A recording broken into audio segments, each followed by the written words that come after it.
how do you change the belief part of things? Is if I am not a successful person, or like limiting beliefs that people have about themselves will not allow them to achieve those goals. Correct. How do they overcome those individual beliefs in order to be able to get to a place where they can set goals and visualize and meditate and do all the things that we had discussed in order to ultimately achieve them? Yeah. So meditation is a practice in focus, concentration, and awareness, and letting go, and remembering that I am more than just my body and the nine systems and the organs within my body. So let's go back to the same question I asked about fear. If you have a belief, is that belief the truth, or is that belief your truth? And the answer is That's like, how I well, I believe guess it. that's my truth, Sure. right? So where did you get that belief?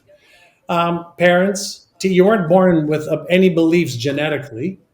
You may have been born with genetic predispositions, but those are activated or deactivated based on internal and external stimuli, based on epigenetics, but we won't go there. But let's go back to what is a belief in the brain. There's two types of beliefs.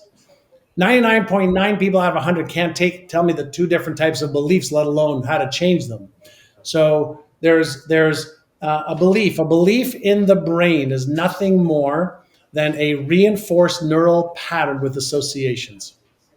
A reinforced neural pattern. So if your mother, sister, brother, father, teacher told you X and you observed X, you took that on to believe that's true. So let me give you an example that I think you'll both understand very, very quickly. Did you at one point believe in Santa Claus?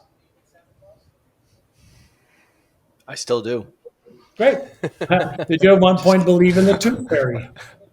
Right? We've all heard Santa Sure. Claus, the tooth fairy. So Absolutely. somebody of importance in your life, um, shared that with you, that you built a neural network of this real thing called Santa Claus or the tooth fairy, that based on losing a tooth or at Christmas time, Santa and his elves and the reindeer are gonna come into your neighborhood and come down your chimney and put presents around, and you had this entire ideation and visualization and visceral feeling Santa Claus was real until you learned that Santa Claus wasn't real. So, first and foremost, a belief is nothing more than a reinforced pattern. So the question then becomes, is it possible for me to create a belief that will empower me and reinforce that? And the answer is yes. So how would I do that? So let's say you wanted a belief that you don't currently have, and let's take one belief that you currently have that no longer serves you.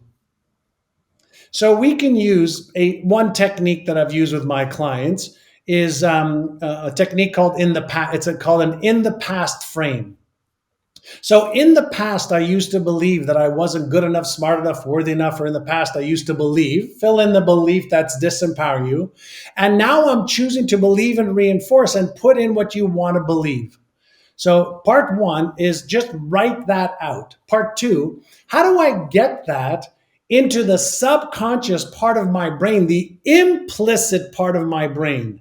How do I take something that's explicit and declarative that I can declare, and how can I make that part of my implicit, non declarative belief system?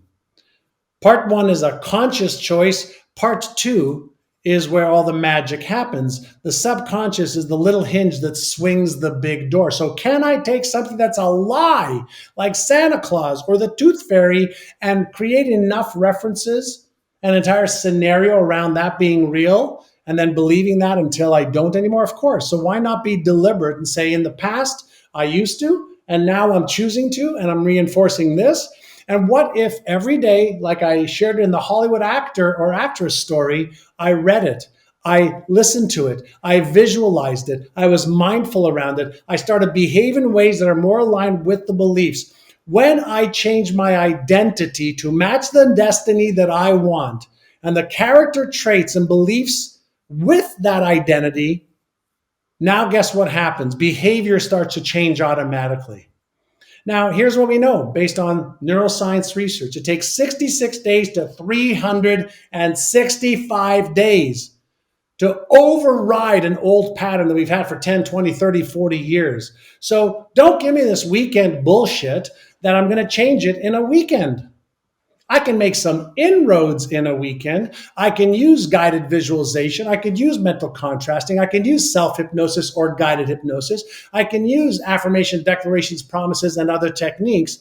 But you're not going to get rid of a limiting belief that you've had for 20 or 30 years, okay, in 15 minutes and get it to stick.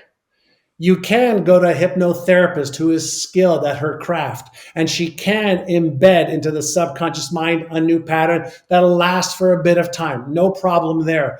But to reinforce it so that pattern becomes part of something known as the default mode network, my automatic self, I have to do the equivalent of what a software writer or coder has to do if there's software that's corrupt on a computer software program. I have to override the old code with the new code. So I'm going to use a variety of different evidence-based methodologies to actually change neurology. And once I do that enough, now there's a whole new me, a whole new way that I see the world because I've changed the software, the lens by which I see the world and the lens by which that causes my behavior.